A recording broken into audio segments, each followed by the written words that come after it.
Good morning, guys. This is Mark again, and welcome back to my channel. If you're new to my channel, please consider subscribing and kindly check out my playlist. Alright, so for today, we're gonna have another DIY session, and I'm gonna show you on how to properly bleed and flush your brake system. First, before we begin, we need to understand first why are we doing this. So every 3 years or every 3,600 kilometers, it's recommended by the manufacturer, or basically most of the vehicles. They recommend that you do brake system flushing. Why? Because the first of all, the brake fluid is considered as hydrophobic.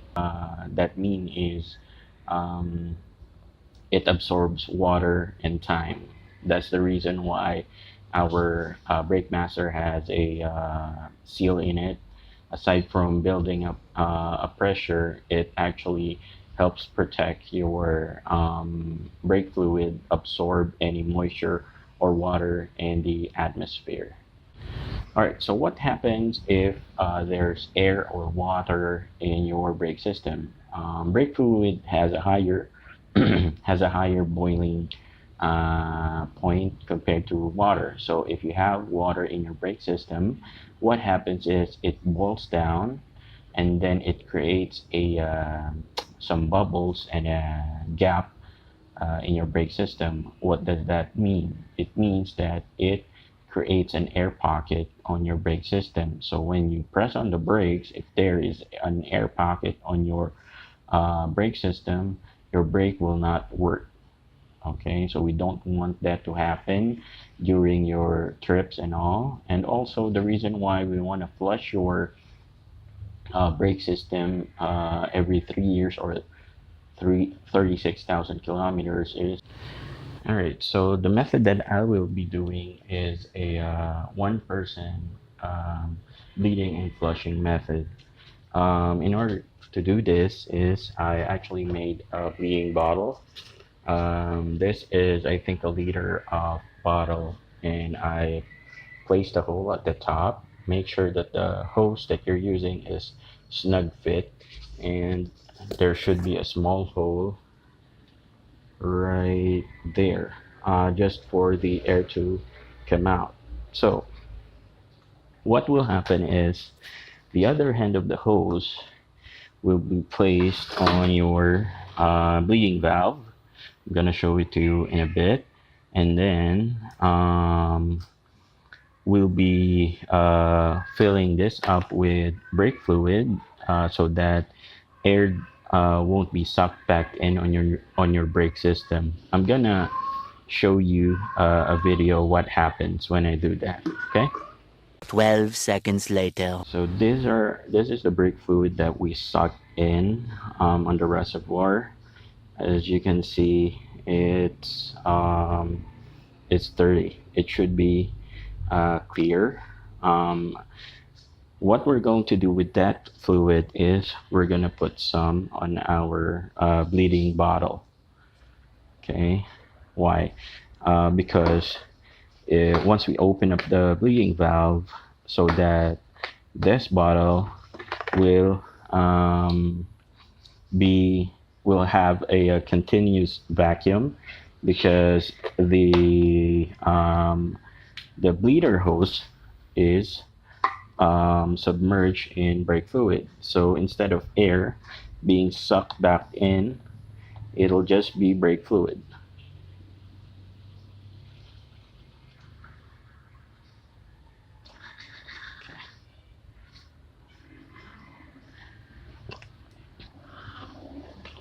All right, so this is what it looks like. All right, so when doing this, make sure that the hose is completely submerged on brake fluid. Okay, I'm gonna show you what will happen when we start flushing and bleeding our brake system. Alright, so I'm gonna explain to you guys what will happen during this 1% flushing and bleeding. we're gonna connect the other end of the hose, um, this one, on the bleeding valve on our drum brake, which is this one. It's a size 10. And then we need to flush all four bulbs in order for us to be sure that there's no old brake fluid will be left on our brake system, and it's going to be all brand new brake fluid. Also, the reason why we're going to do this is for us to make sure that there's no water and air pockets on our brake system, and I'll show you what will happen.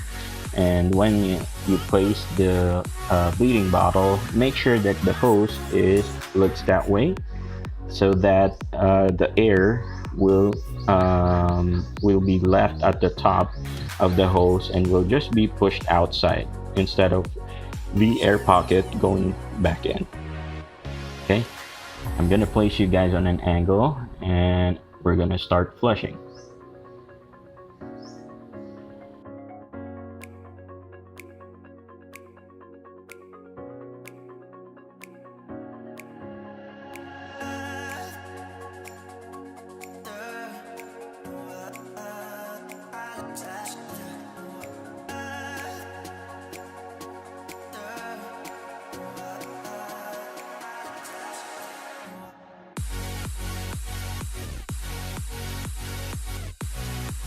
Alright, so guys, I just finished bleeding up our drum brake number 1, which is on the driver side rear, and you can see clear brake fluid is already flowing. There's no air bubbles. Okay, there's no contaminants and whatsoever, and you can see new brake fluid is already flowing in the system. And like I mentioned earlier, you can see the air is just being trapped there. It's not being sucked back in. So this bleeder valve is already closed. I'm gonna show you what happened on the reservoir. So brake reservoir is almost half. All you need to do is proceed to the next brake, which would be the rear driver side, and then right passenger side, and then lastly the left driver side in front.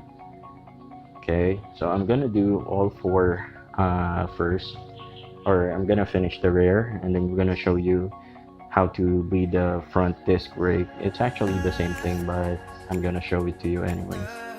So before bleeding any of the brake system, make sure you refill this again. Okay.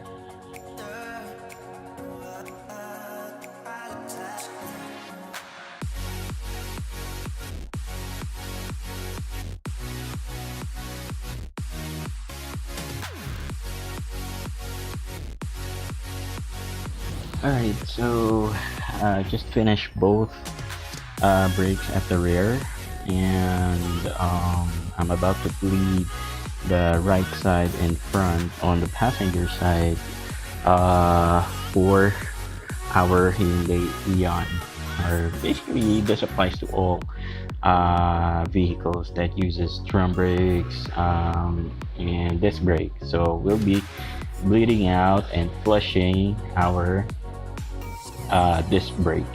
So this is the method that I'm using is a one-person bleeding and flushing, but there are two ways to do this, or basically there are a couple of ways to do this.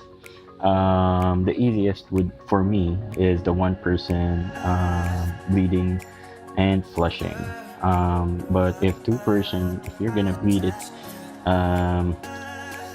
with a companion, all you need to do is have somebody inside your car open the bleeder valve and tell that person to press on the brakes, and then the fluid will come out, and then close the valve and tell that person to let go of the brakes, and then same cycle, pump, press, and then release, close, and then release the brake pedal, until you're satisfied with the brake fluid that is coming out.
A few moments later. Alright guys, so just finished bleeding out and flushing all four brake system on my car. At this point, all I need to do is just top up the brake fluid reservoir, and you notice that the floor is wet because what I'm doing is after I bleed and flush the fluid, I actually rinse the bleeding valve as well as the caliper, just to be sure that there's no brake fluid left on the metallic part of my car, as again, brake fluid is heavy corrosive, and you can see there brake fluid is really clear contaminants going through your brake system. And yeah, I think that's just about right. And